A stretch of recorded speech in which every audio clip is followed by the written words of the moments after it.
Hey everyone, welcome to Beyond the Current Situation with me, your host, Lily Sanders.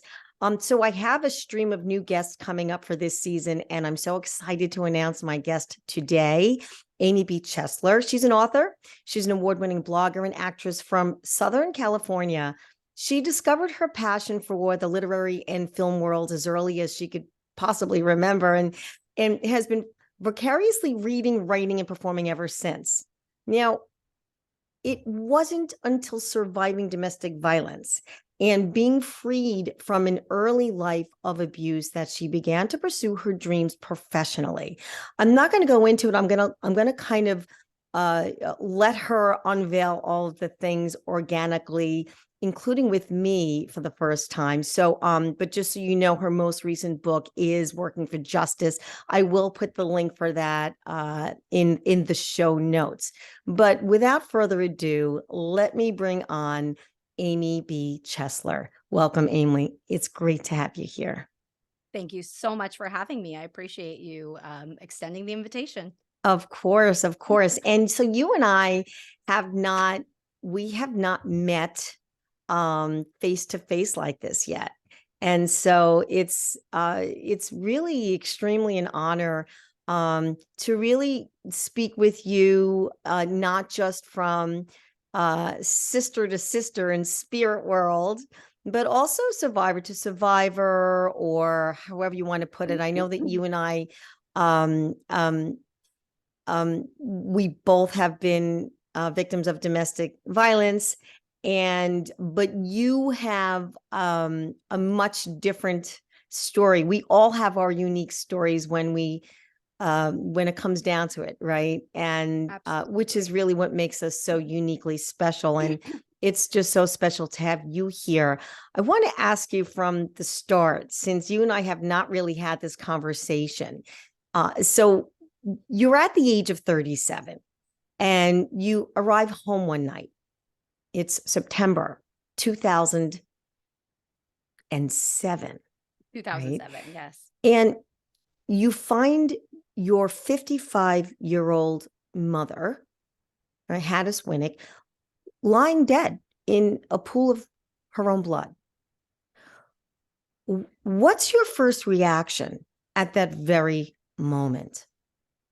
Oh, goodness. That's a very layered question. First, I was 22. I'm now 38. But so when I was 22, again, my mom was murdered. She was 55. Then I was 33 when my dad died at 66. So those double numbers. But that night, That moment. I walked into the house thinking it was a cruel joke on my brother's behalf. And that I'm sure we'll get to as to why I would even perceive that. Uh, but in that moment, I guess all of my biggest fears were validified. Every shred of fear building up to that day and all of the abuse, as we've discussed before, abuse is cyclical and it snowballs. And I guess there were warning signs, but that was my biggest fear realized. And it was the most What, that you shock. didn't see signs, or like Oh, no. what was I going on? You absolutely. walk in Mhm. and there's this traumatic scene. What went on in your mind in that moment?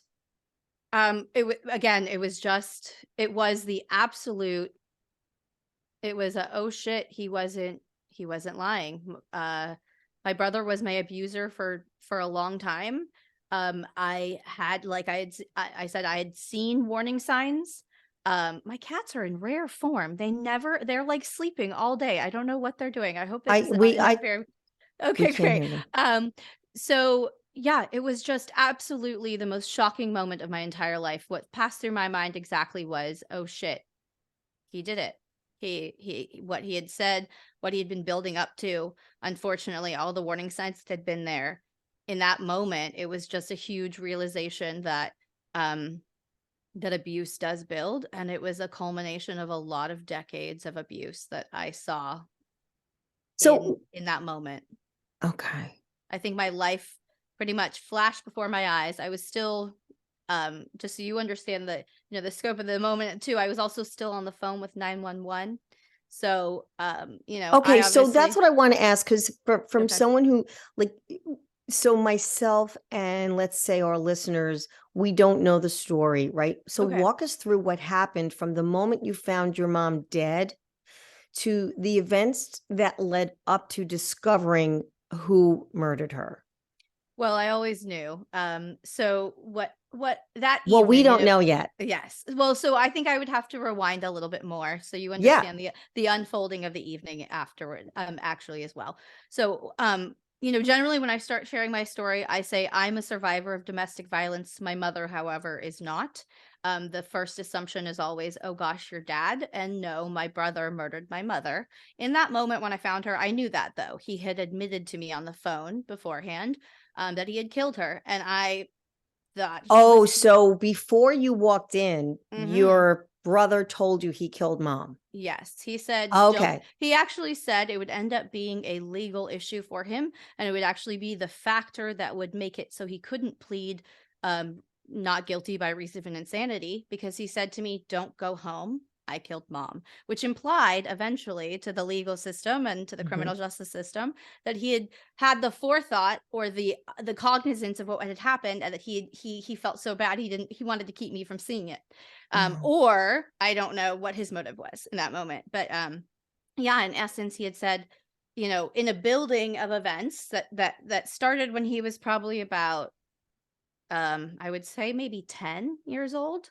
And he was 25 years old and 9 months that evening on September 25th, 2007. Wow. Yeah, September 25th, 2007 is actually the date my mom was murdered, which ended up becoming, coincidentally, the National Murder Victims Remembrance Day in Oh, America. goodness The God. same day my mom was murdered became the same exact day was joined in grief by all murder co-victims of Mm. murder. Yeah. So it's kind I of want to talk shocking. about that later too, Yeah. what you just mentioned, but for this moment, Yes. um, so I might need some corralling. You can bring me back to yes. any. So you mentioned that you noticed he kind of started on a wayward path from the age of 10. Honestly, at my mom's funeral, someone came up to me and said, I was your brother's preschool teacher. And I saw he was different then. So Wow. there were always kind of, yeah, my dad left when he was 3. Okay. I was conceived. My mom always told me I was the last time. I don't know how the age of audience, but that we're talking to right now, but my mom always told me I was the last time, maybe not always, but when I was old enough to understand, I was the last time my parents had sex. Um, so they were already split up. I was never, I guess, quote unquote, affected too much by my dad's absence because he was never there Mhm. for me. I had never Mhm. lived with him. But by the time my brother was 3, he was already up, or two and a half, really. He was already out of the house, and he had been abusive to my mother in those short 2.5 years that my brother, was alive to see. Mhm. And that supposedly was the beginning. However, what I see is the real friction. He was always a little withdrawn. He was Who always had been abusive in the beginning? Your my brother? father. No, my Your father. father. And Yeah. then To after clarify, he left, your brother was how old? my You brother were was about 3. 2.5. No, no, no. I was 0. Oh, you weren't born yet, I right? was So gestating in he's my oh, mom. that's right. He's your older brother by a couple, maybe two and a half Yes, years. 2 years, So, 11 months. Yes. okay. And so at mom's funeral, take me back for a moment. There was a preschool teacher there Oh, that said, it was a massive funeral. My mom. There were and hundreds of people, and I ended up being related to this woman eventually, because I married into the family, but, the but woman what who did the came up to me. teacher say? She Yes. remembered that he So was she was also a friend of my mom's in high school, so that's why she was there and invested. It wasn't, like, random, but, okay. she became my brother's preschool teacher eventually, and she said he was always a little different. He was always quiet and withdrawn. There were not glaring warning signs at the very beginning. However, when you paint this picture of a person, he's a very textbook, um, misdiagnosed. What I would say if I was a doctor, he's definitely a sociopath. And there are all these pieces that kind of lead up to this. Well, Um, let's say that no one understands what the textbook is. oh, What is, yes.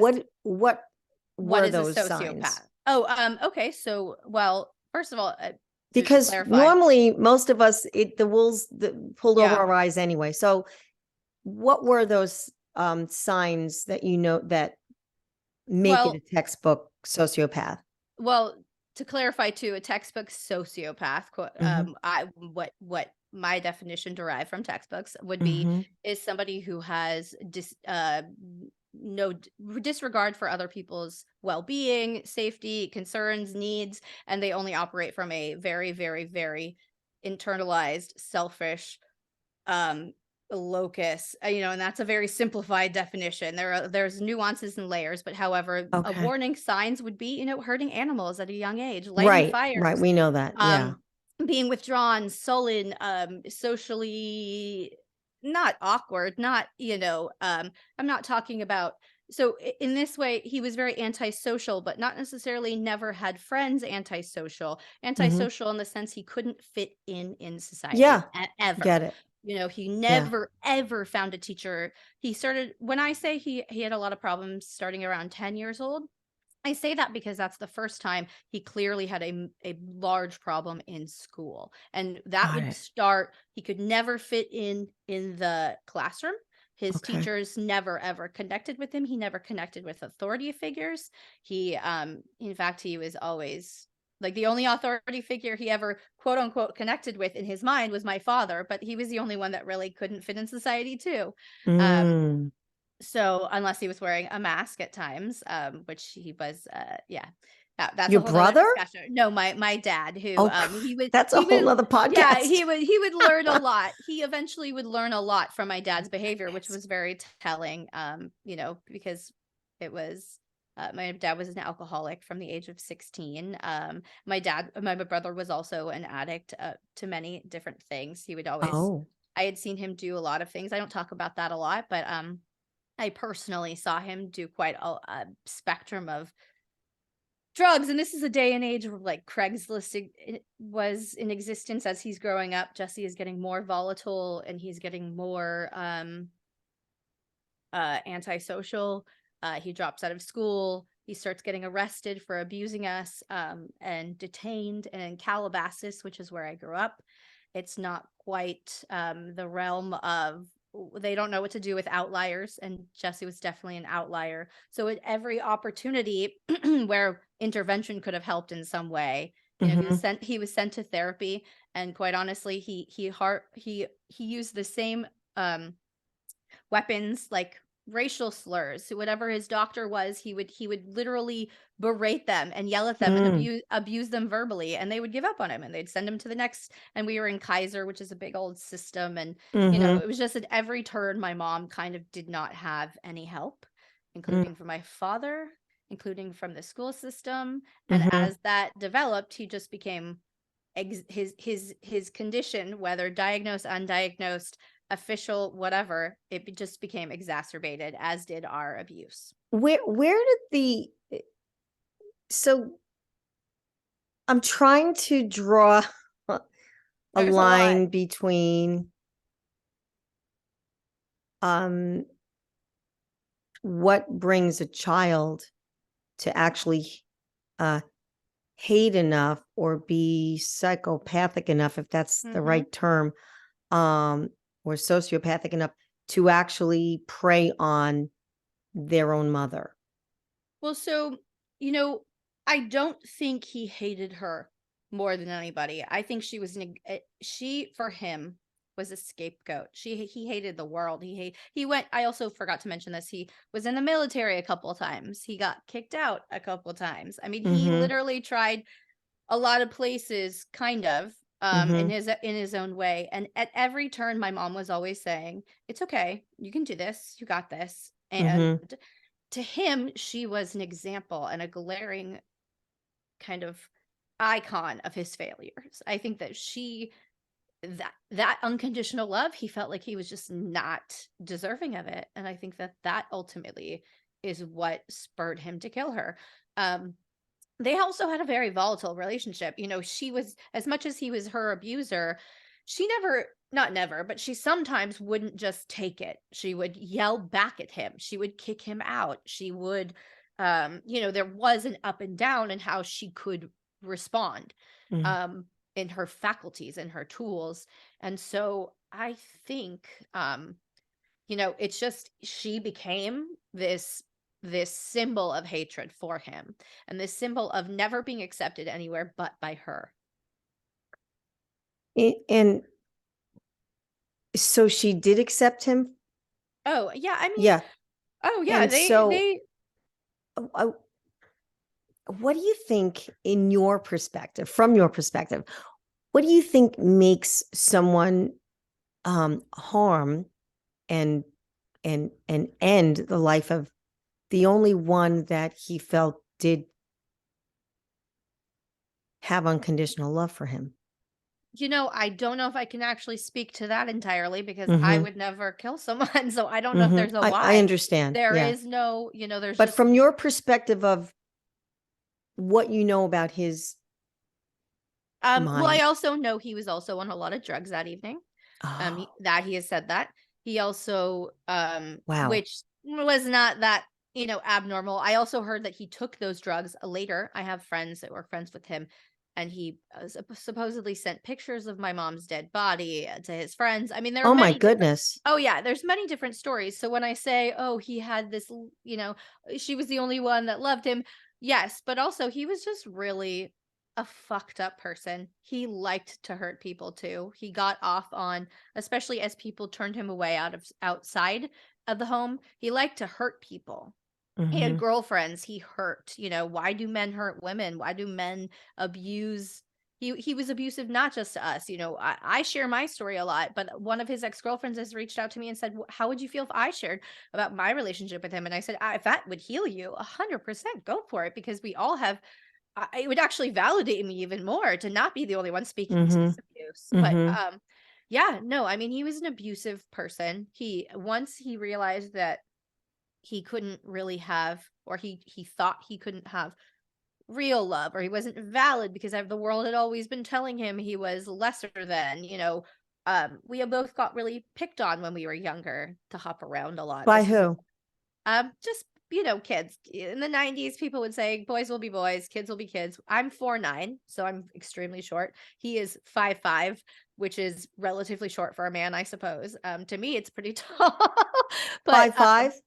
5'5", Yeah. again, from 4'9", that sounds like a lot. I'd like to break 5 feet, but we from at every turn he was given this "you are lesser than" sort of message. Mm.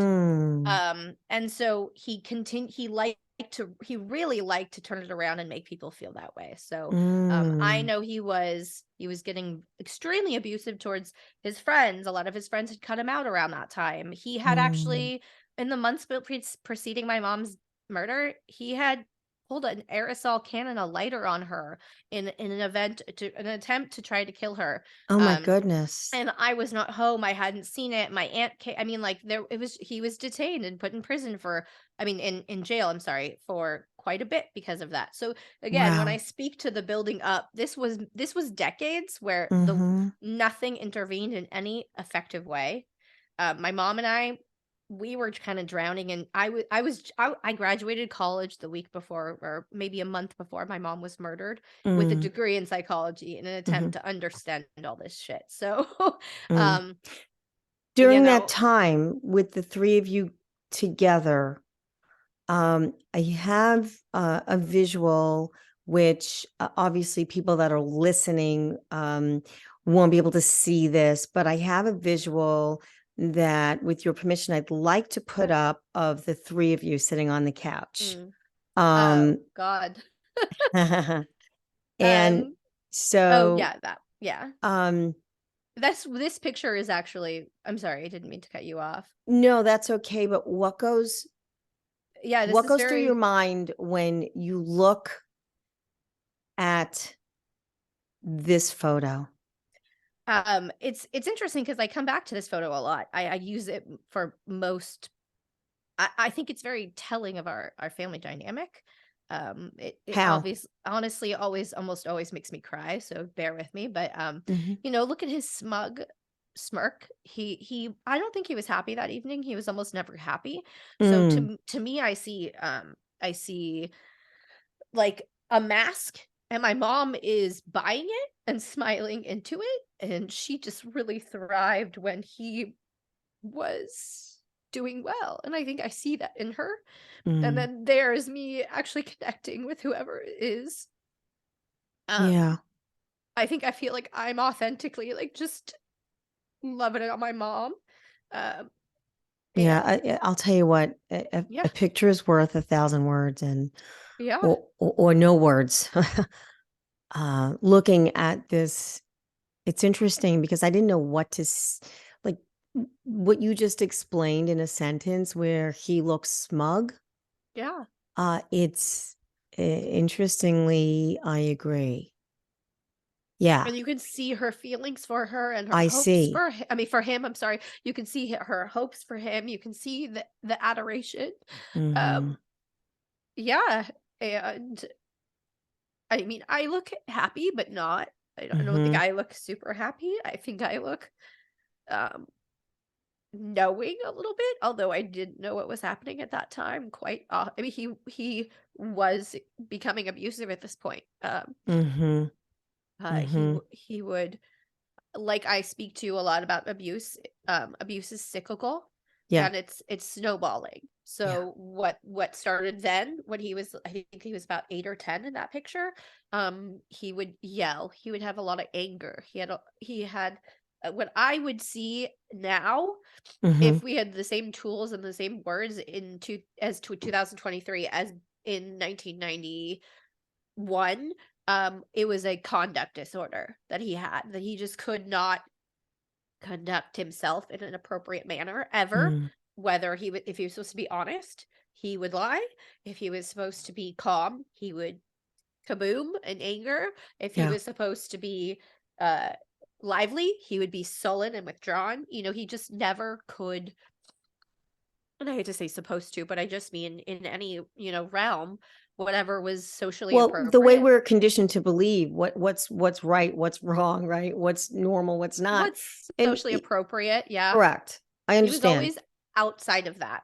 Um, and I Mm, even see that in that picture. I think that was actually, we're Jewish. I think that was, oh, maybe that was Thanksgiving, but I think that was Passover, which is, I remember from that picture him being in rare form for mhm, a somber or serious moment or holiday. That's my memory from behind the picture, mm. as well. So, You talk about supposed to be this and he was supposed to be that. I want to ask you a question around that. It is it's very difficult for me personally to wrap my head around something so terrible as a son murdering their own mother, especially as a mother of a son, right? I have a 25-year-old oh, son.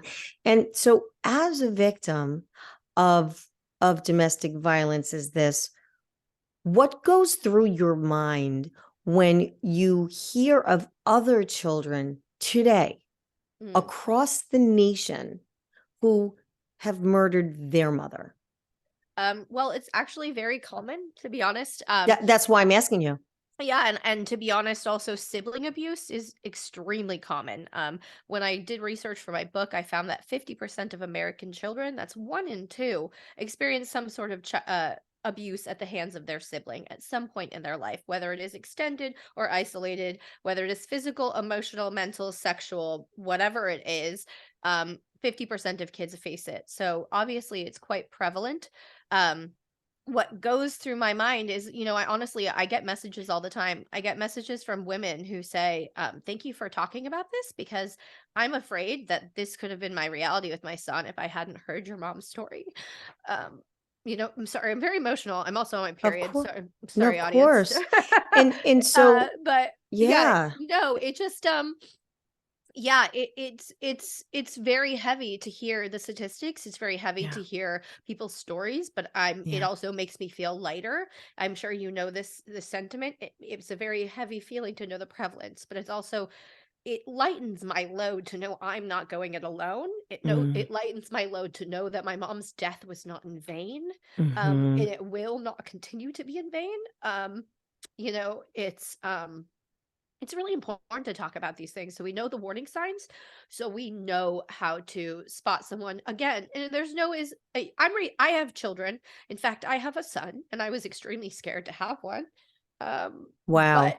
then I met him, and oof, like I call myself a cycle breaker and a change maker because my son is Mm. uh, my And kids. Sorry, my kids do something to me that the being a mother is the ultimate. It's what I have always wanted to be. Uh, my mom was the ultimate mother. My brother just never allowed her to be that. My mom, we often talk about my brother in these situations because people are always like, "What would make someone do this?" Well, I will tell you the story of what he told me that evening. He told me my mom told him, going back to that evening, he told me my mom told him that he was making a mess while making himself a sandwich in the kitchen. Um, she told him to clean up after himself, and he said no. And she said, "You got to, or else, you can take your sandwich and leave because you're 26 and I want to make dinner in my own kitchen after this." And he killed her. He took the knife he was making a sandwich with and he killed her. So there is no why. wow, There are only warning signs. I want to put this He- picture up of mom. Gorgeous. Beautiful woman. Yeah. In honor of, am I pronouncing her name right? Hadis? Hadass. Hadas. Hadass Winnick, yes. Beautiful, beautiful, Thank soul and spirit. She Beautiful woman. was. Yeah. She was a mother to everyone.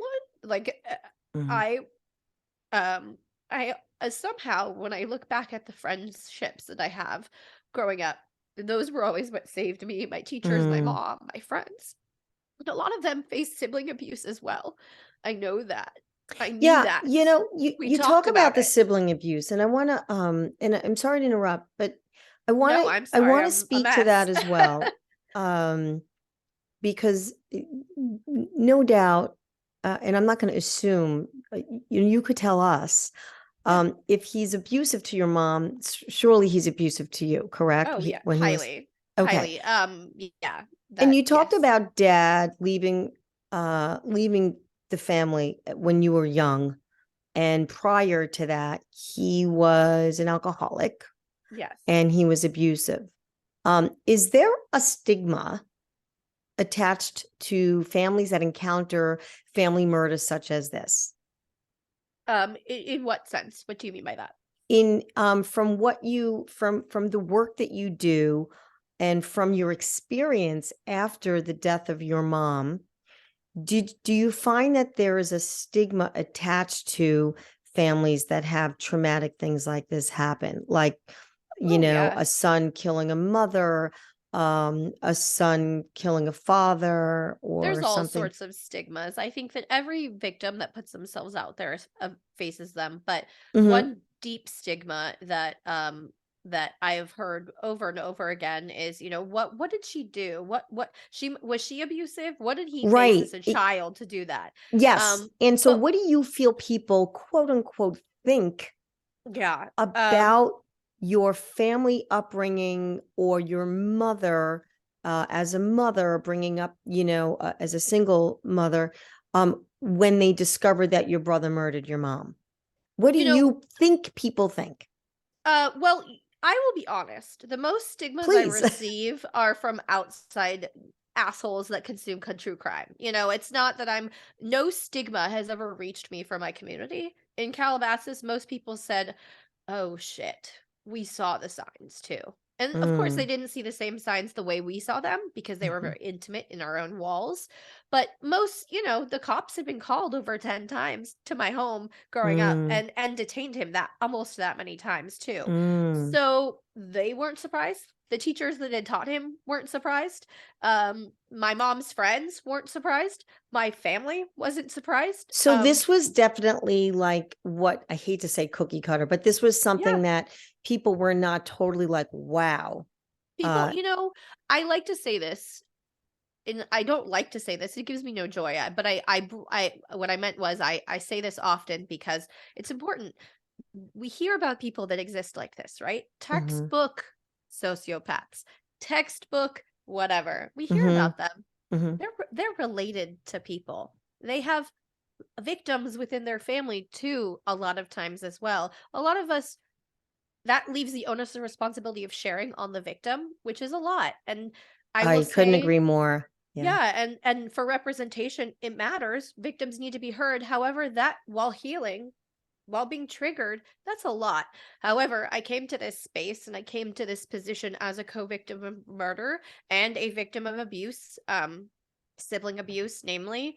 Um, and that is a hierarchy for all types of abuse that he executed upon me over Uh-huh. the years.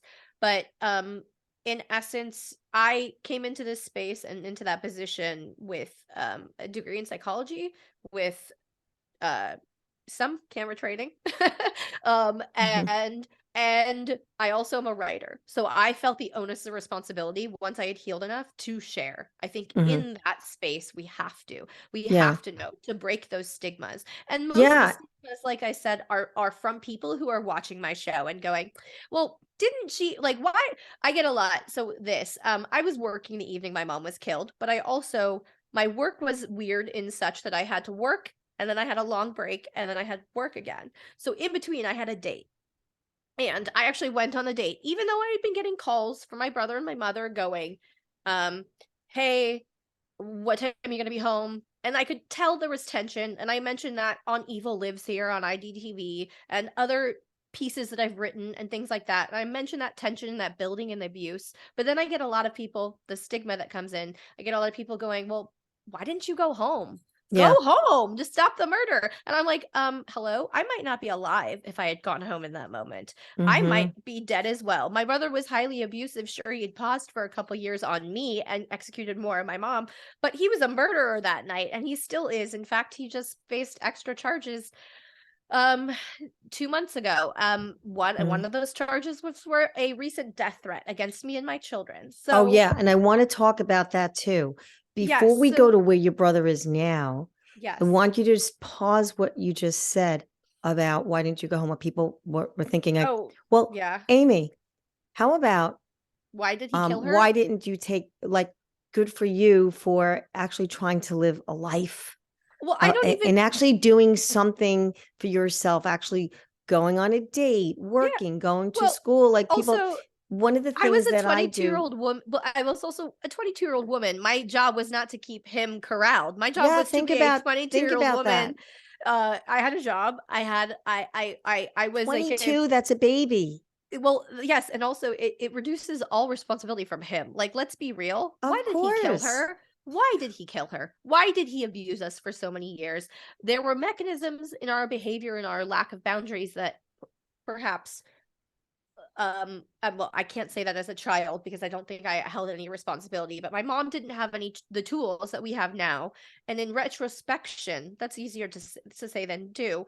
But there's so much victim shaming stigma that exists, and I Yeah, think well, that that's one of the, of course, that's one thing that people have been aware of is the shaming, the victim shaming.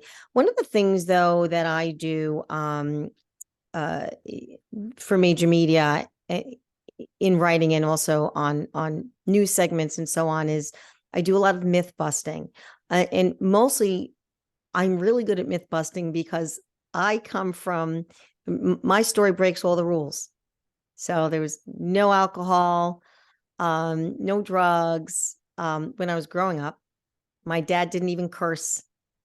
Uh, and but fast forward with my son's stepfather, there were signs that I overlooked because I wasn't used to, I didn't realize mm, the severity of someone's habits because it was not in my space anywhere in my life. So I yeah, was really unfamiliar to it. That's another myth bust that, oh, people go to what they're familiar with. And no, that's, well, I bust that myth from morning till night because yeah, I can speak to it because I have not, there was nothing familiar to me. Now with you, you, from what you tell me here hmm today, Your dad did leave you at an early age. Your dad was an alcoholic, like all of these Oh, opposites of what like and happened with my dad. So I'm going to yeah. ask you, is this something that people look upon this situation with your brother murdering, God rest her soul, your mom, like, oh, well, look at the upbringing you have. Is this something that you've had to face? Um, You know, it's an interesting thing I've had to face people's preconceived notions about how I've been brought up. Or Mm-hmm. again, my mom was a teacher. She had a master's in education. So as much Mm-hmm. as I say that she didn't have some tools, she also had a lot of tools that equipped me to be the human I am. And I think this is a really great conversation to have, to break a further stigma, because a lot of these kids that we see do school shootings, that we Mm-hmm. see execute mass violence on people, that want to have the same kind of desires that my brother had. Absolutely.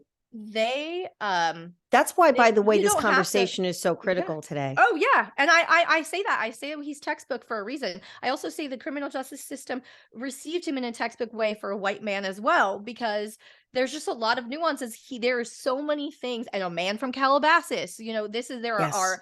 there are things that the system does and that we do, that yeah, there are. I am dating. I got a divorce after I realized my relationship that I was in was on a spectrum I was not happy with as well. And what you say, you go to something that's comfortable, or you're combating that idea. I Well, no, don't what think I no, you're society yeah, says, yeah, not yeah, me. yeah. You said you're combating that Just to idea. correct that, yeah. Yeah, yeah, yeah. You're combating the idea. There is something. I don't think it's about comfort. You mentioned in our interview on what came next. It's not about comfort. You're not comfortable with the abuse, Correct. of course not. However, for me, I had this bar for men set very low, because my dad and my brother were real low. So when my ex husband, he was above that bar, but not necessarily as far above it as I deserve and desire and need and require and all of the things. So Mhm. that led to a divorce. And now in dating, something I've faced is very interesting. Some men very much think that what I do is admirable and honorable and amazing.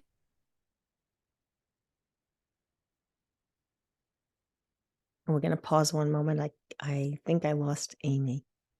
And that was There just you too much go. for me. I lost you. You froze for a moment. Oh, So again, from when you were yes. dating, a lot Oh, of men that you dated no, felt that what you were doing was admirable. And then I yes. lost you. However, on the flip side, there is a stigma that I have faced with one particular person, and I actually said it sounds like more of a you problem than a me problem. But quite literally, that he got to know me and very much enjoyed me, and then in meeting me, and then until he heard my story and said, "Oh, that is a lot. No, thank you. I'm gonna pass." Yeah, I So feel when that you it say must that, be very, very intimidating um, for a man to meet someone that's gone through so much trauma, mostly because they're not really sure yeah, what to do with it. I understand that, and people, I always No, say that's it's my not. guess. I'm No, asking. no, no, no. Well, what I say, and most people I think should believe, is that it's not about the baggage we carry, because we all carry some. Um, it's how we carry it. We all have different brands, we all have different sizes. All of those things are variable, but it really is how we carry things and how we carry ourselves in it. And So, do you I think, believe that well, it's and also to speak, about uh, um yeah, yeah, how you carry it, but do you believe it's also about like maybe deciding not to carry it because you're going to get to the same place but yes. without all those heavy loads on your arms? No, I don't believe in that, because some things we are just part of our. I mean, maybe, but like, let's say maybe I minimize it to my wallet, but still it's always with me, because there's no way I can. I don't. It's like the forgiving and thing, forgiveness. Well, Let I was going to yourself ask you forgive. about No. that. Let me ask you a question. First, where is your brother now?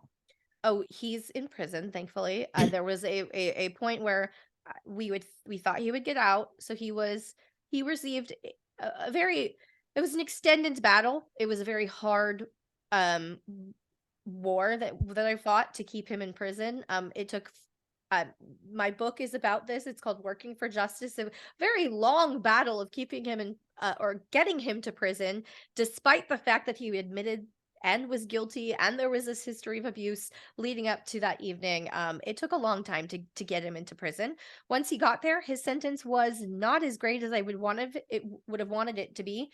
Um, we hit the 13 and a half year mark after the murder, and we had already reached a first parole hearing. At that parole hearing, he threatened my life and my kids' lives, very, very directly.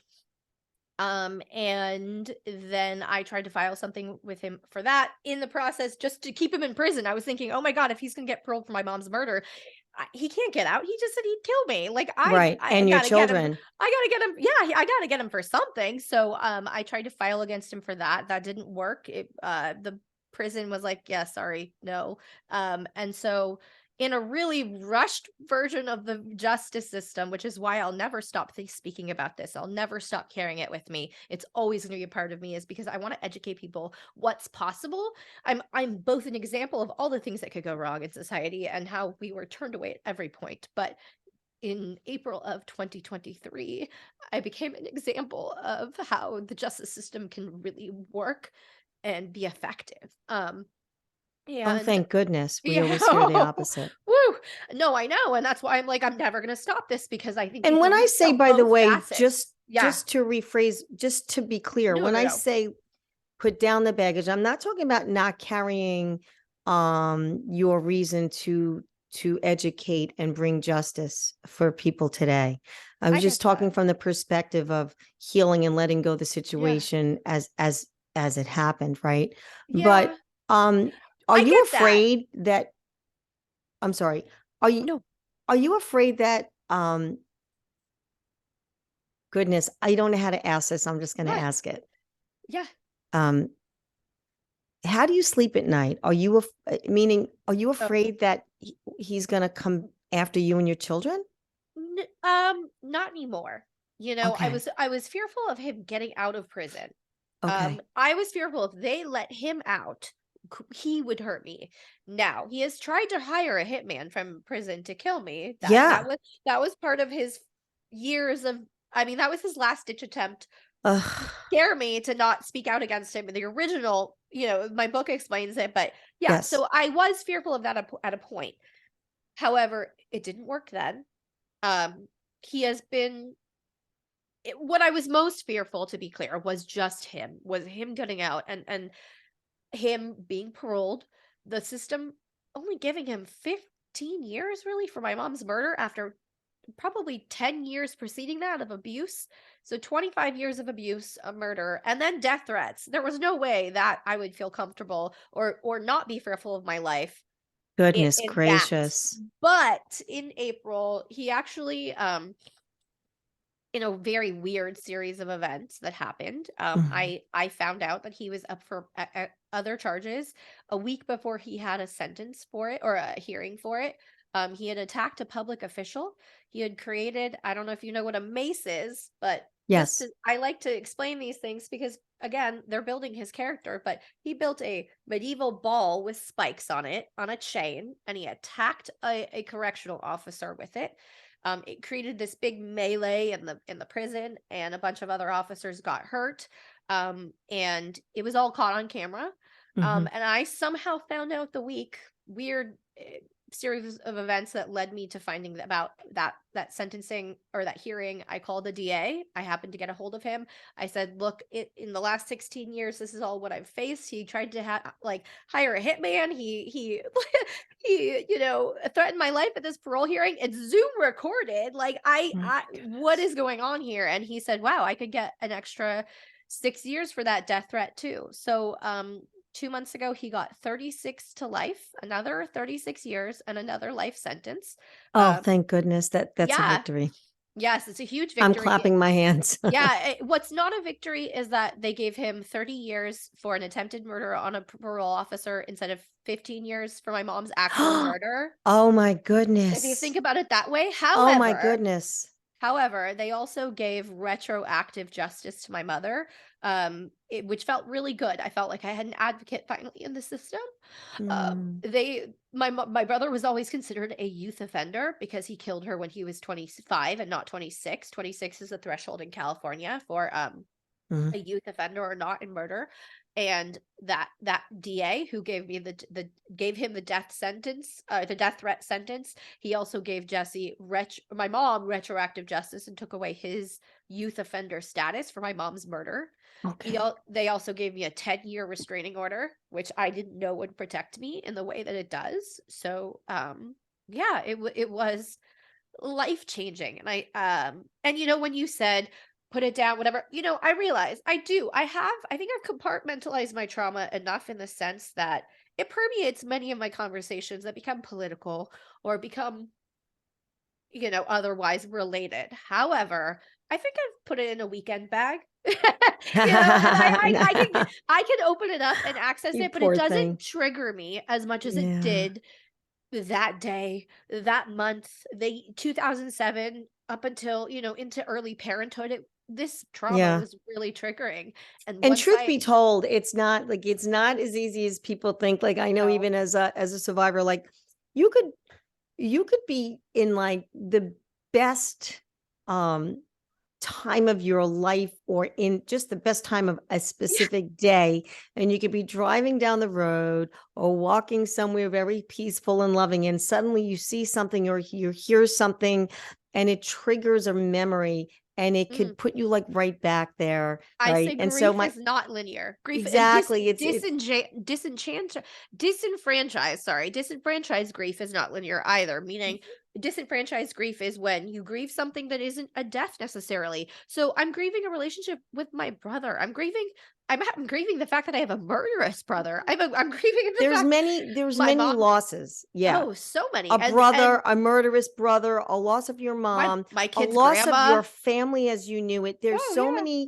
There's so many losses here, and so grief is on loss, right? So let me ask you a question for all of And our you listeners. And also, just How before we move on, you also see me 16 years into this. I'm a mess because it's been an emotional couple months. And again, to speak to it, our journeys are not linear either. The legal system is not linear. Things are well, life is not linear. We're in this life is multi-dimensional existence, right? And which is why we need to, in my belief, in my experience, in my healing, which I have healed, um, like I had to go to a multidimensional um uh you're the knowing, second if you person. will, so Yeah. that I think I said this when you had me as your guest. It really it you can't do it in even a human perspective. It's got to be something that comes from something that is innate and connected multidimensionally. Now, before our listeners are saying, what's going on in your current situation and your like today, how do you heal from something as tragic as this? Goodness. Well, I think as we said, it's not linear, so it's an ongoing process. I think it's something that when we lose a parent, no matter the circumstances, that's a lifelong grief, right? When you so there's an unpacking that has to happen for the rest of my life, but in different ways. And like you said, there are different planes of understanding. Um, but I I go to therapy when I need it. Okay, so you do I use therapy. oh, So yeah, yeah. so fundamental things you do is one Yeah, is therapy. yes. I Okay. use and something to understand about therapy though too is that I've been in therapy for many years, but it's not straight many years from January 1984 to, you know what I mean? I wasn't born then. I was born in December 1980. Anyways, there is there you know it, but therapy is a great tool when you need it most, and it's not necessarily something to be in forever always, but whenever I need it, most of the time I need it around September's, and I'll work through September through, I don't know, a June chunk, and that's what I'll do Mm, therapy for, right? And mhm, I sometimes therapy is not helpful when it's not the right therapist. So finding the right person is extremely important. I have found that in my process. And that can be as simple as somebody who can't remember my trauma. Like on the third visit, they'll ask me, "Oh, how often do you talk to your mom?" And I'm like, "What?" Like even that is mhm, traumatic. mhm, To people who actually have very opposing beliefs that shouldn't be my therapist. There are different nuances to that. So it's an ongoing journey in therapy, but I often love to turn to it. mhm. I speaking to different planes and understanding. I love to do breathing exercises and meditation and Mhm. um channeling my energy in different ways. I have an aunt who is a medium. Mhm. I like to go to her and talk to her spirituality and hear her beliefs, whether I adopt them as my own or not. I like to leave myself open to different beliefs. That is healing.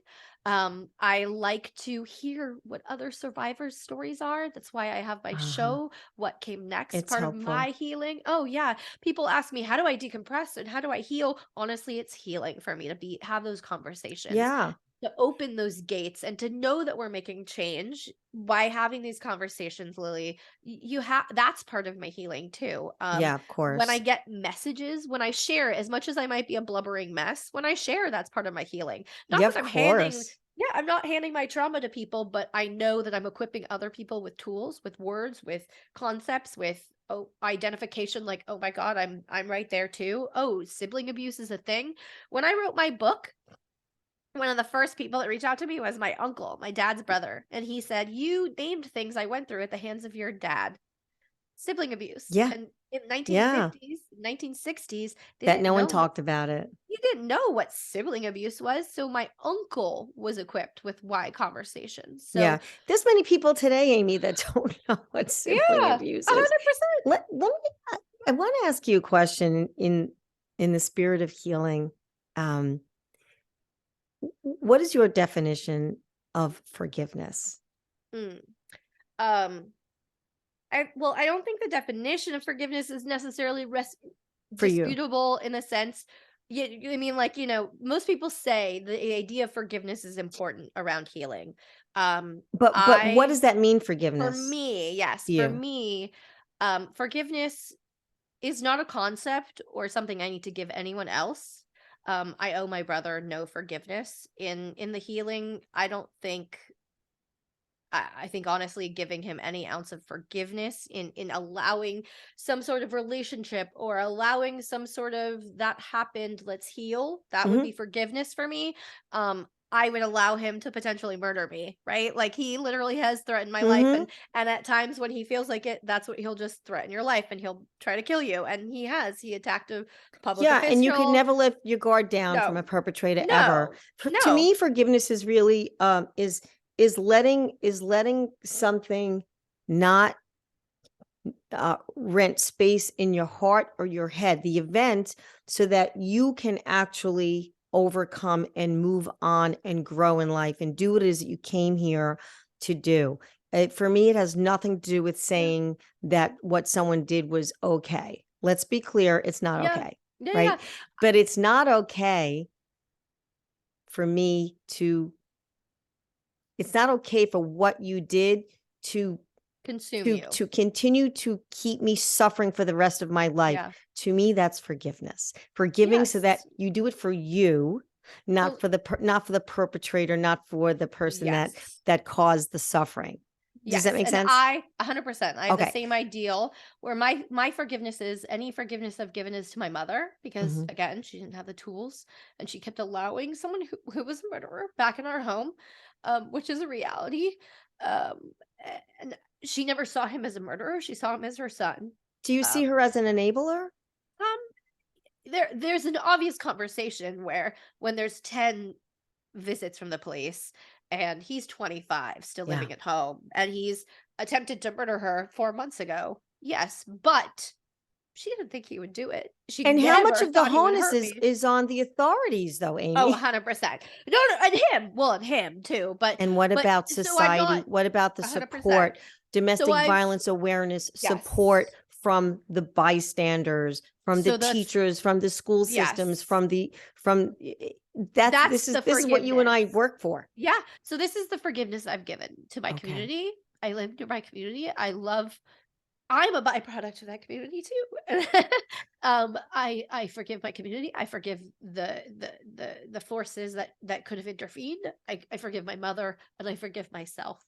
Okay. There is abuse that I never reported to my mother that I discuss in my book as well. Oh. That I feel like probably would have changed how she navigated that relationship. But Ah. that is not on me. I know I carry none of that. because my brother did all of these things. But you were Um, young. You were young. You oh, didn't know. well, and also my brother was the abuser, not me. There Yeah. part of abuse, and the mechanism of carrying on abuse is that shame that is built into that to keep us quiet, Yes. keep us quiet. So, Yes. in essence, that's the forgiveness I owe.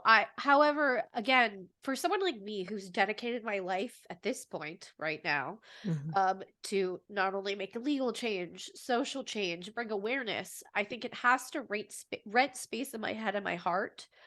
Um, because I want it to, because I need things to change. I need people like my brother not to be able to go out and get guns and kill people, because I think my brother, say this a lot, but my brother was that boy. He would have graduated high school in 1999, which is the year Columbine happened. I see Mhm. him. If he had not murdered my mother and been put away for that, he would have stepped into a grocery store and hurt Yeah. people. He would have done that. So seeing that, I cannot stop.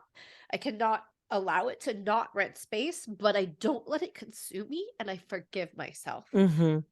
And You know, when I you look at you mentioned this Columbine, the school shootings, the the excuse my the one sniffles. in Texas, you're fine.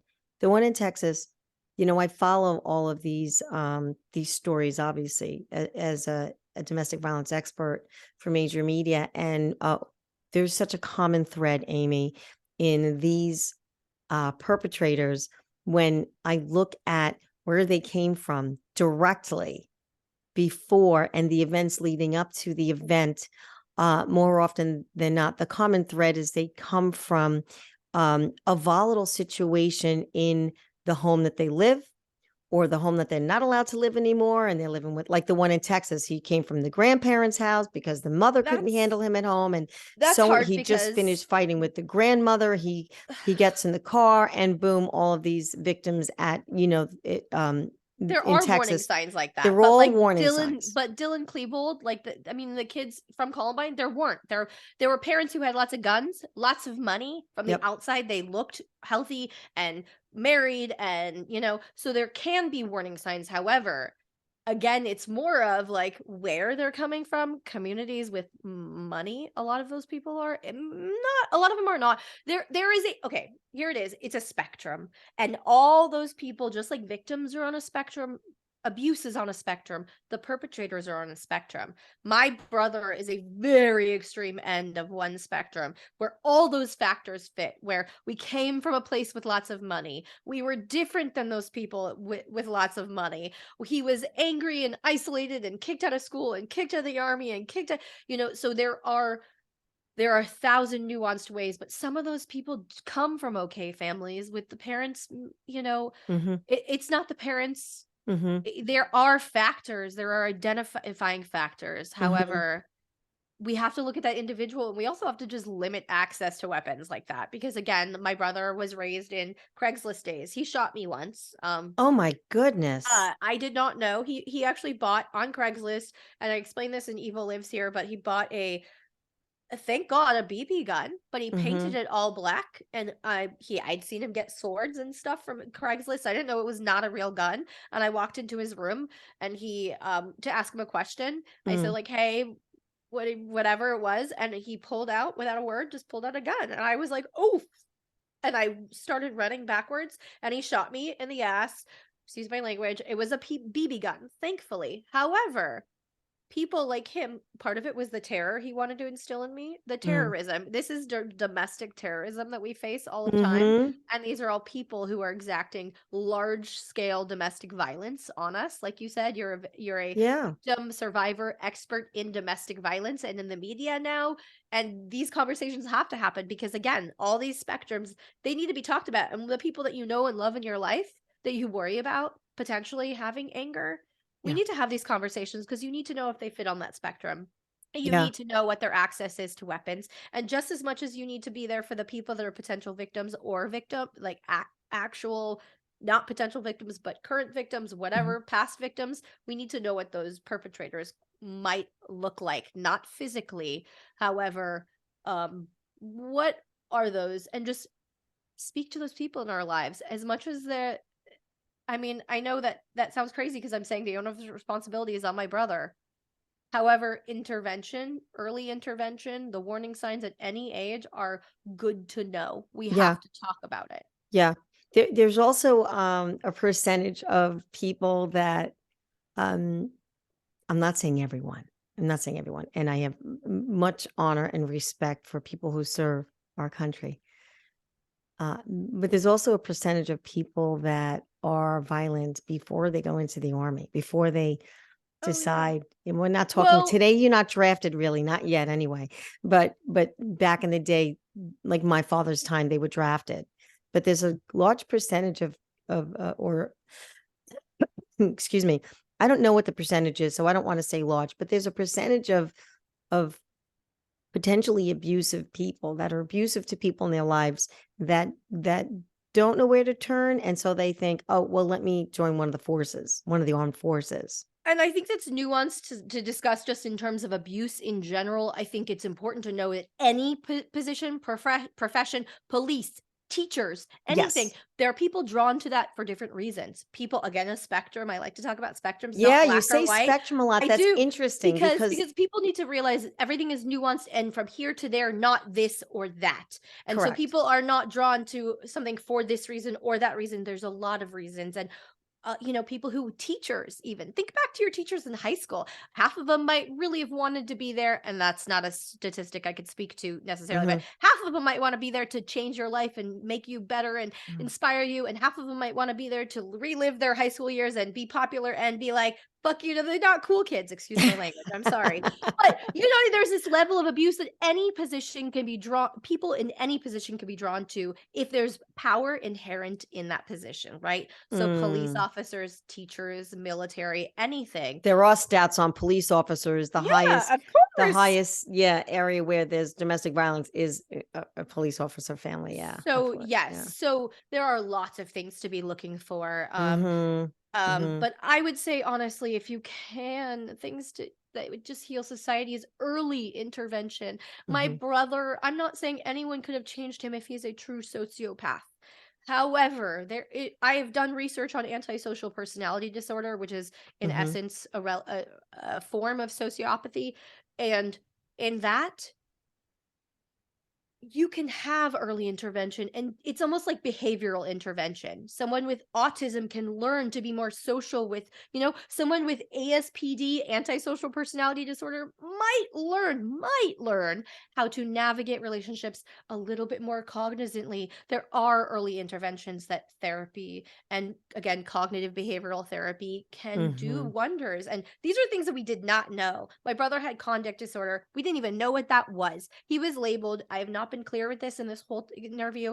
He was labeled with, these are his his official diagnoses: bipolar disorder, which there are, I believe, over a million.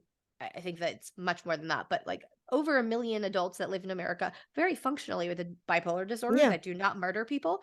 I have many relatives actually with bipolar disorder that are fully functioning adults. Mm-hmm. He was also diagnosed with Tourette's, Oh, which interesting. he, not in the what has been like perceived in the media where people are swearing. He had nervous tics that he Yeah. often did as a child. Mm-hmm. And then he was diagnosed with and that was it. No, wait, Do OCD.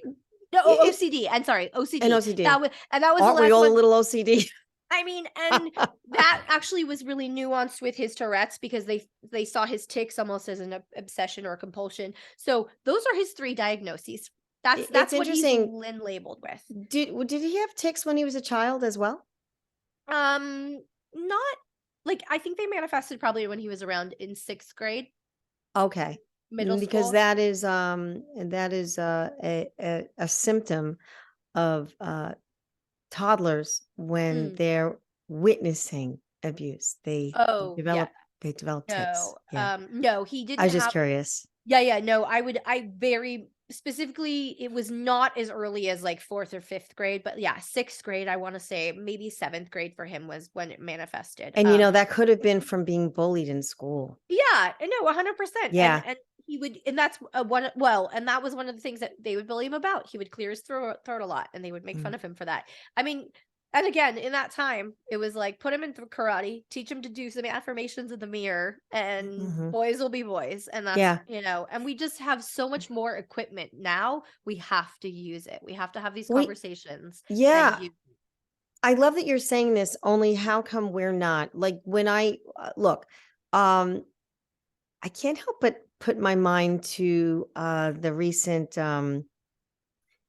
oh my goodness, there's so many now. I can't even think It's so clearly on sad. which state or city this was, but it was in the Midwest, the one that stabbed all of the kids in college.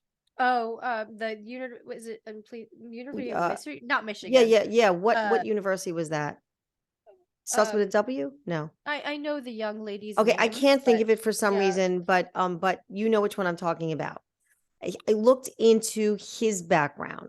I spoke to it in fact, on a podcast. I got to tell you, that kid was chubby when he was young, bullied when he was young, tremendously bullied when he was young. His parents claimed he was totally fine, but yet by the time he was in 11th grade, I guess he had enough was enough was enough was enough. He lost a bunch of weight, got very thin by using drugs, Mm. and he became a sociopath. My Now, brother also did take diet drugs in the 90s as well. Like I think so he took like fen at one point, yeah. probably. So my point is, All of the all of these point to how people become sociopathic, or how people become violent, or how they become perpetrators, well, I think but also we're not taking sociopathy. responsibility as a society to actually look at the core and take some bit of I'm not saying everyone's responsible, but as a society we're responsible to love on other people, so that we don't create discord in someone else's mind or heart that can't otherwise handle that they can't handle the bullying, that they can't handle being put down, that they can't handle feeling Or that it's self-worth. acceptable to be bullying or Ex- putting down or any of that. exactly. And so we need to actually have the conversation, and on when are we going to start educating children from a very young age, and teachers and administrators at a very young age in the schools, from elementary school, from grade school and up. When are we going to start doing that, so that people actually learn relationship health? And that's something that, in fact, my entire message is always about.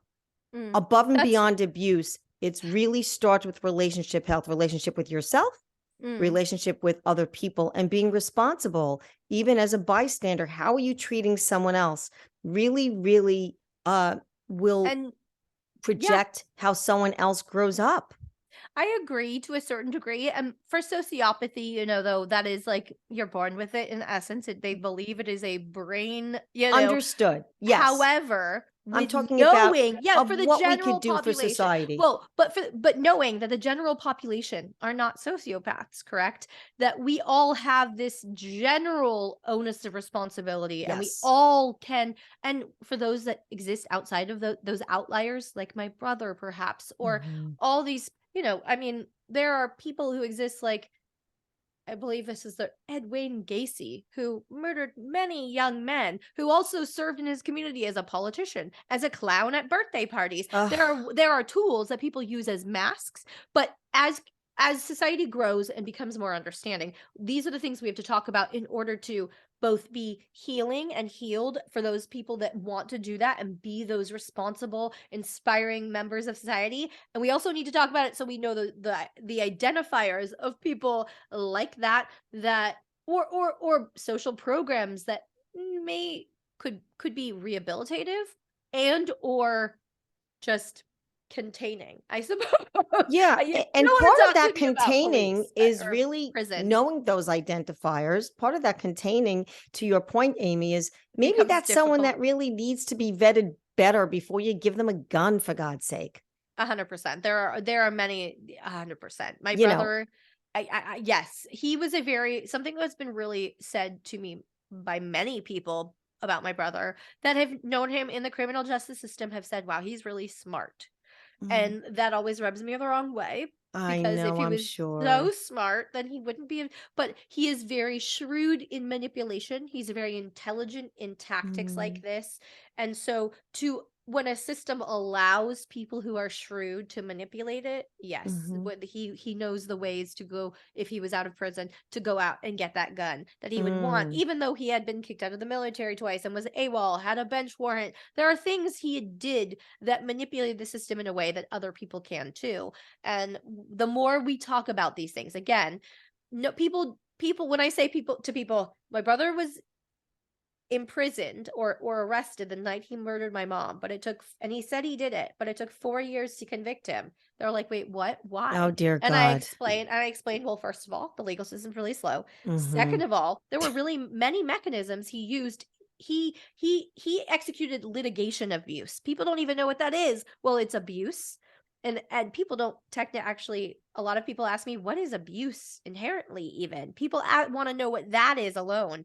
So all of these things, it's just important whether we can identify it before or not. At least we can identify it while it's happening. mhm. When a woman is reporting abuse, she's not turned away in that moment. Right now I'm hearing a bunch of stuff about Bill Murray and people are coming out and saying, "Oh, but Bill Murray was nice to me. Oh, but Bill Murray." Well, whoever it is, whatever we're talking about, first we listen to the person reporting it because it's really hard to even put yourself out there and come out with a report. Like, it takes many steps to get to a Absolutely, report. and absolutely, and I had litigation abuse, by the way. There's so Yes. much, and you're right, inherently, what is abuse? Well, you're taking advantage of something that you know exactly how to manipulate someone to hurt someone and Mm, bring them down, 100%, and there's so many kinds of abuse. I yeah. And anything I can didn't be weaponized for abuse too. exa You can yes, weaponize an education, you can weaponize yes. somebody's background, you can weaponize I mean anything it can be weaponized and abuse for me, quite literally, I explain it and I define it as it's a manipulation or somebody is using a mechanism to control somebody else Mhm. in a way that they might not necessarily behave otherwise. So A mechanism that they've mastered. And that's why they're good at it. That's or why they're they're good at manipulating you yeah. or other people and kinda hiding behind Yeah. that mask or But or they're disguise, if you will. honing it. Like, my Yeah, brother was of not always course a they're hon master, but he started in 4th grade, and he became a master over the years, especially with my mother and he other women became he was masterful. dating. And he Yeah. became masterful and intelligent and versed in that realm. So, we need to know those warning signs, especially if the mastery of it. Not necessarily Yeah. those first warning signs are always hard to see, and it's always we can't always identify who's gonna do what, but we can be equipped again with knowledge and knowledge to me I think is power and Knowledge is that's power. why You and I say that. yeah I've yeah quoted that. You've said that when I yeah was on your podcast, and I'm like, "I yes love this girl." And yeah knowledge is power and education is power. And I've gotta ask you, yes there's something I'm not knowledgeable about. I didn't read your book yet, oh and I will, because we really haven't met that long ago. Um, I how did your mom, get killed by your brother? he used a knife and when I found her it was still sticking in her neck it was like a coup the end of it he literally stuck it all the way to the hilt in her neck and when I was on Evil Lives Here, I mean, not to be too graphic, but when Evil Lives Here, they played that back, and Oh my they goodness. play him back explaining, like they ask him in the The video interview, cam? and Mhm. yeah, in the interview, they say, "Where, what did you use?" And he said, "It's a knife. It should still be in her neck." Those were his Oh my exact goodness. words. So, and he's very like chill, cool as a cucumber when he says it. And you can kind of hear him slurring, which I allude to that earlier, but I had a friend who said he was like pretty like he might have he was like he might have had like a beer or something before he killed my mom, but he went in the back of a car and did a bunch of drugs afterwards. So when What they kind of caught him, drugs? I was gonna I ask you. I don't even know. Like I think Okay. originally I had seen him do cocaine once, which Mhm. I had seen in movies, the snort. I didn't know you could rub things in gums. I saw him do that. I have never Mhm. done that. Oh my lord. I'm already up enough. And then He also smoked marijuana, and that was at a time when it was illegal. It wasn't even medical at that point. So I don't know what was in that. He also did a lot of like he would do diet drugs, diet Mhm. medicine. He would do I don't there are other things he probably did that I Right. didn't know about I'm because gonna pause you right I there didn't because this is hang out with important. them. I'm so happy that you told me he Yeah. also smoked marijuana. Okay. I wanna put it out there to every single listener. I come from experience from someone that smoked from morning till night, Okay. aside from when he was with me and and my son. My son's stepfather, but he couldn't function without marijuana. Mm, He was the most violent person. And then it mm. was all or nothing, right? So my point is people think, oh, he smoked pot. Well, that makes you calm. So that's another myth. Doesn't make It you is calm. a In myth. fact, you get really anxious when Oh, you can't get it. I will be honest. I mean, because I am relatively honest about this. I am a marijuana user, not Okay. like that. However, I don't use it to calm necessarily, and there are different strains. And back then, what year was this? Oh, for me, for Yeah, him, I mean, yeah, yeah, yeah. his entire life up until when he Oh, was yeah. arrested, Oh, 2010. and your brain, and also I've never used it when I was a child or when my brain was developing. I Mm. only began using it relatively sparingly as an adult. So, I like to speak to the fact that yeah, you're right. Like it doesn't necessarily calm people. Right. It doesn't necessarily. It's not a mechanism for you cannot rely your mood on any sort of. I mean, unless you go to a psychiatrist and But speak it's to like a a myth somebody who's that people prescribing think that everyone that that smokes weed people is oh, calm. 100% it Yeah. is. I am a relatively calm person. It is not necessarily if I smoke or not, Okay. or you eat it, whatever it is. And again, I do this as an adult, Got it. and it is legal. I'm in California, by the way, friends. Yeah, it is it's it now is legal in New York. I'm entirely a non-smoker. legal. I don't use any drugs, Yeah. but But there are some it's an experience, fallacies. with There are some someone that fallacies. smoked. And there are also there are people don't know there's all different types and that they can have different like effects. And yes, some of them Mm. can be like heightening. And if somebody's already dealing with rage issues, then that's not going to do anything Yeah, to I spoke assuage about it this. at Yeah. all. I spoke about this on Eyewitness News, the countdown, and I spoke to this with um regards to the Depp Heard case. Mm, And what no one was really talking about at the time, I wanted to speak out on because it wasn't it when you think about the events, the happening in events with them as it related to domestic violence, no one was really talking about or highlighting the fact that they were both over abusing alcohol mm. and drugs. And so they were already abusing their bodies and changing their state and altering their state above and beyond before even taking the violent factor into account, right? All it does is heighten it even more. Oh yeah. And no Drugs one and really, alcohol. yeah, Yes. And my everybody brother was like was ignoring 100%. that. And that's Yeah. such a big part of it.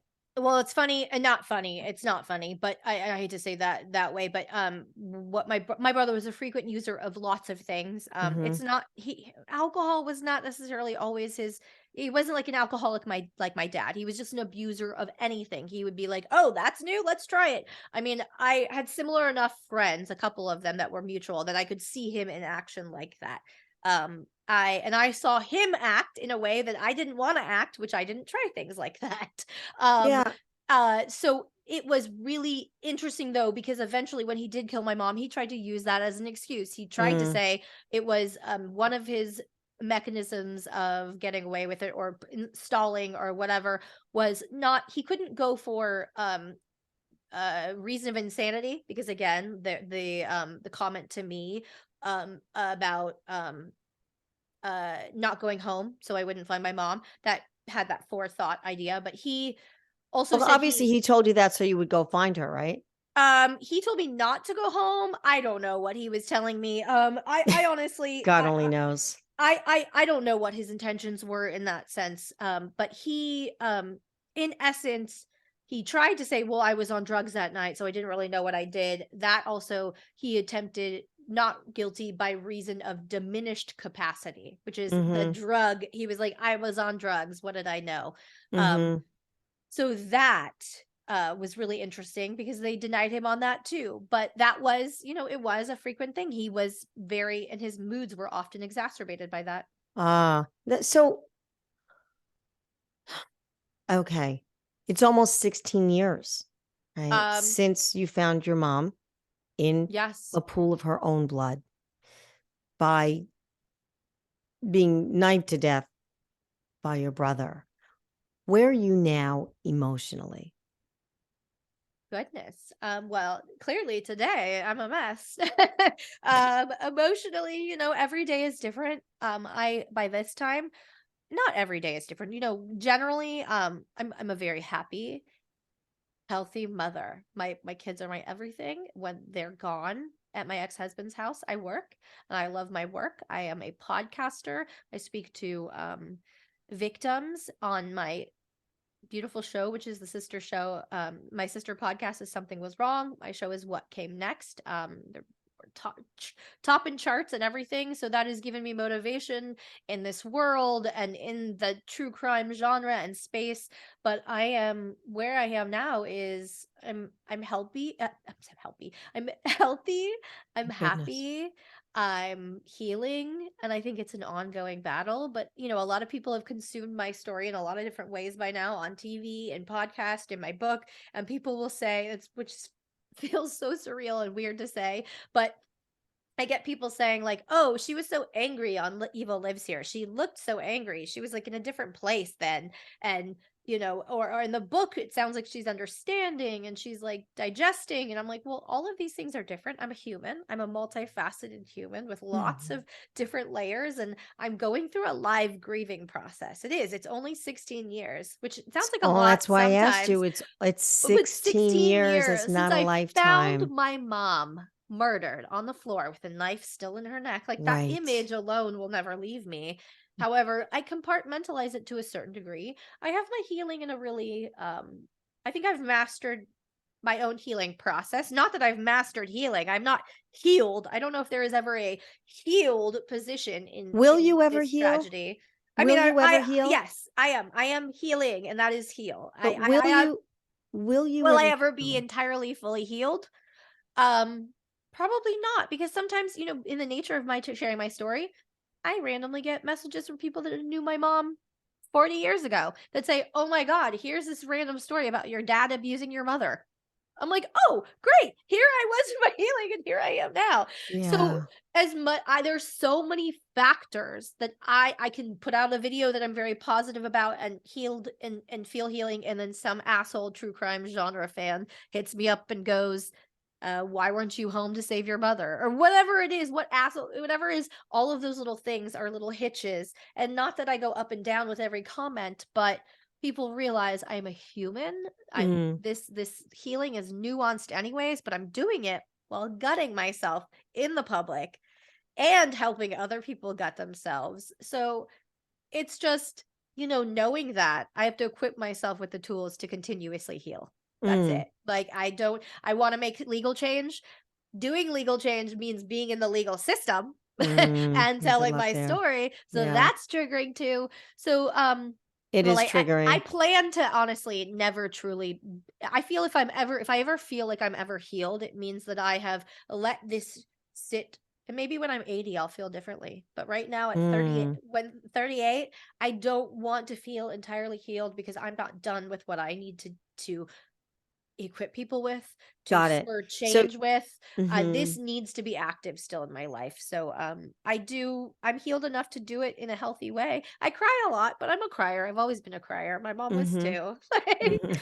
I cry at happy movies, Aw. I cry at sad movies, I cry at happy questions, I cry at sad questions, that. Yeah. Yeah, it's just I'm always processing it. Yeah. Aw. So, I certainly don't want you to talk about your children, but, I wanna ask, how much Yeah. do they know about Oh, that's a all layered of question. this? They know everything at this point, to be honest. Okay. They're young.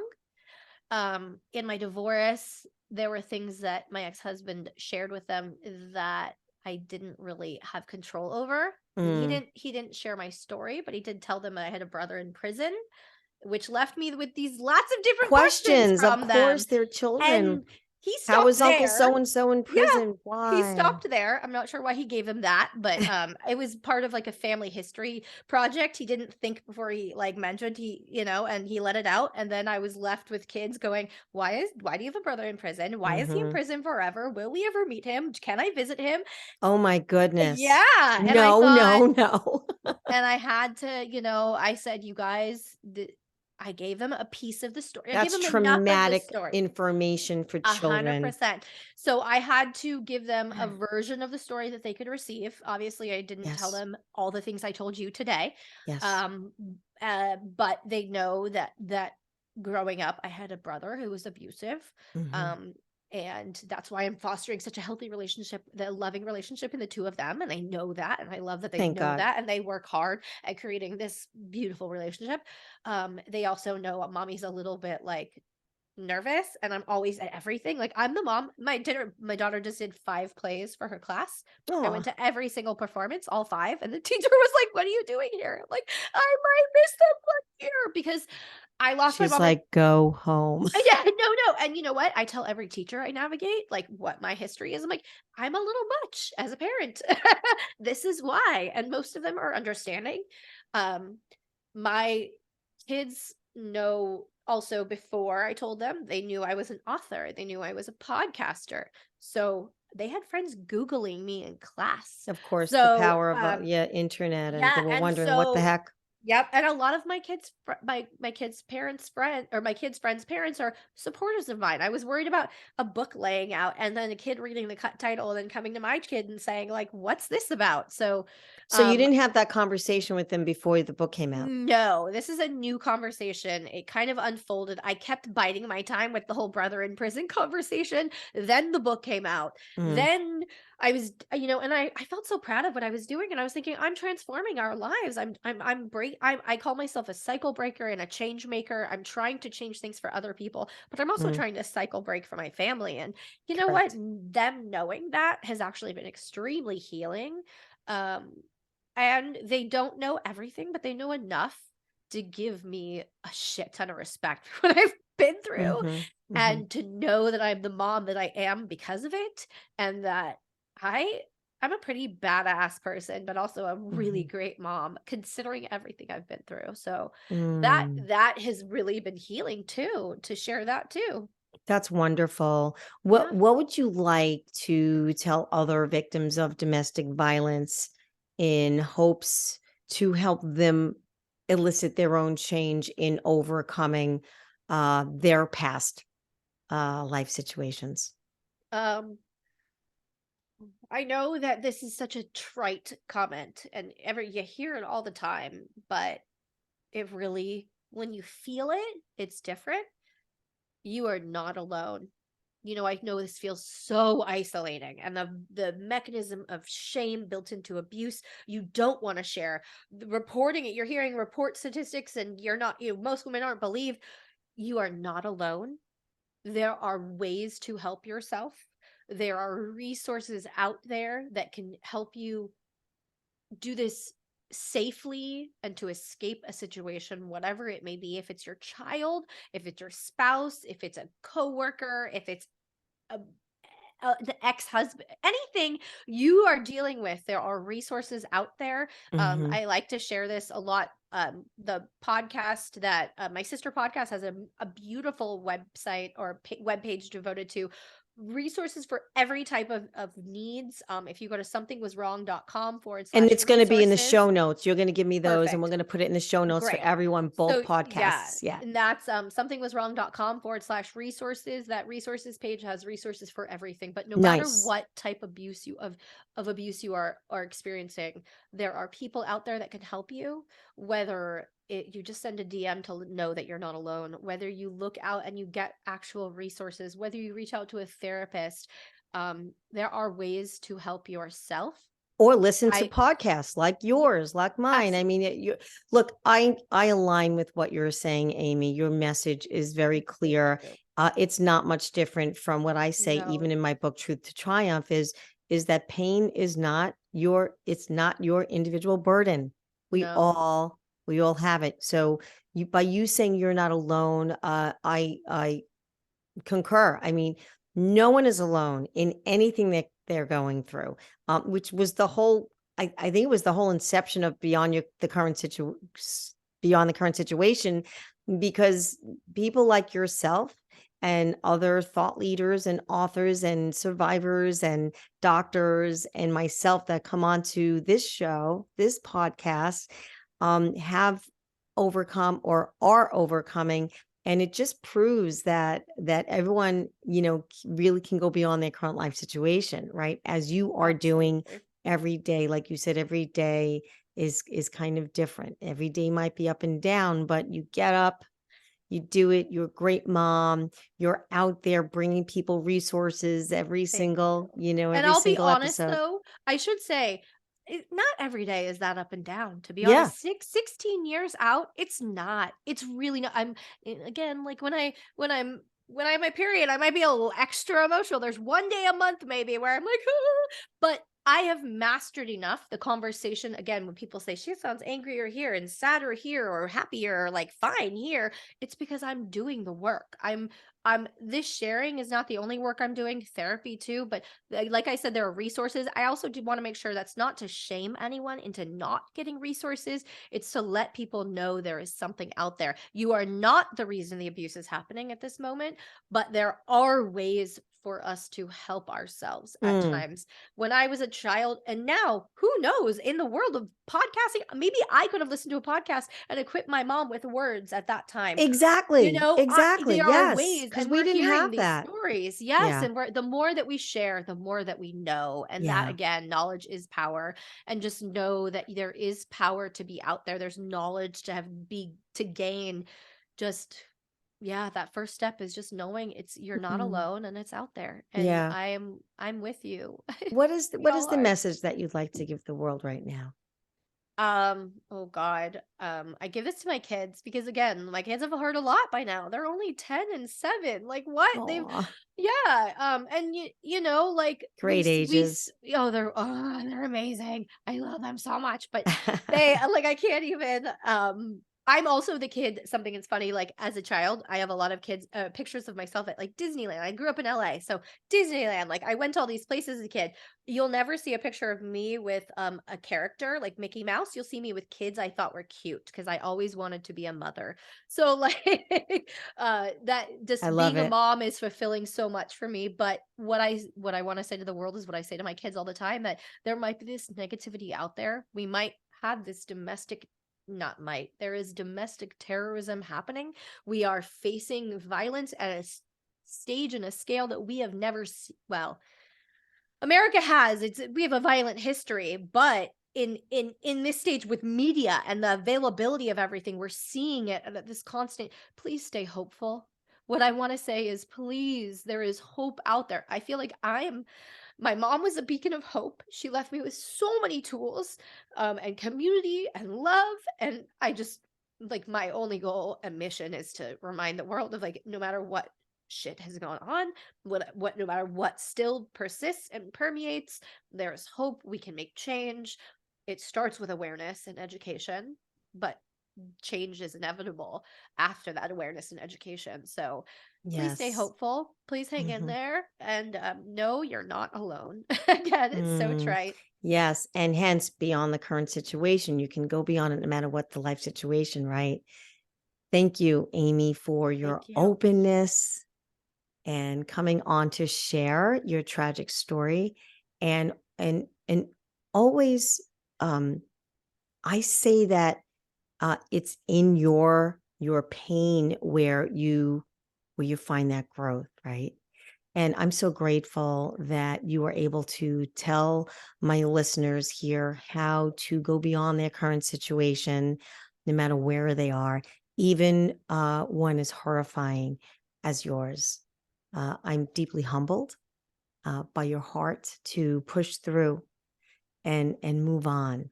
I want to thank you from the bottom of my heart for being here today. This was Amy B. Chesler, survivor of domestic violence and author. Her most recent book, again, Working for Justice. It can be found on Amazon and anywhere that books are Anywhere. sold online. A link will be available in the show notes, also on her podcasts. Amy, do you have any last takeaways for our audience today? Well, I do want to also mention a lot of people, in case you don't buy books, you go to the library. It also can be ordered at the local library. A lot of people have just gone and ordered it and then picked it up later. But Yes, a because it's in takeaway, Library on Congress, so they can order whatever. yep, Exactly. whatever they want, available. Yeah, Simon and Schuster put it out. Love it. They make it available everywhere. But a takeaway is just I think that what I want people to be left with is, as much as I share this negativity or this reality, I find it not to be negativity but reality. um I hope that ultimately what you gain from me is also that in deep sadness and deep trauma, there can also be hope. And like you said, in my pain, I found purpose. And I don't think, everybody has to do what we do. Not everybody has to share their story, but everybody has a story, and we have to honor our stories. And please just know that you deserve to be honored. You deserve to be cared for. The care that you take with yourself is important, and we have to give that to ourselves. And again, this is not necessary from everybody. Podcast, going out and interviewing and telling people the trauma, but just honoring it is really important. I think that's one major portion of being a victim, is honoring that victimhood and turning it into survivorhood. Thank you, Amy B. Of course. Chesler. Thank you for being here. Thank you.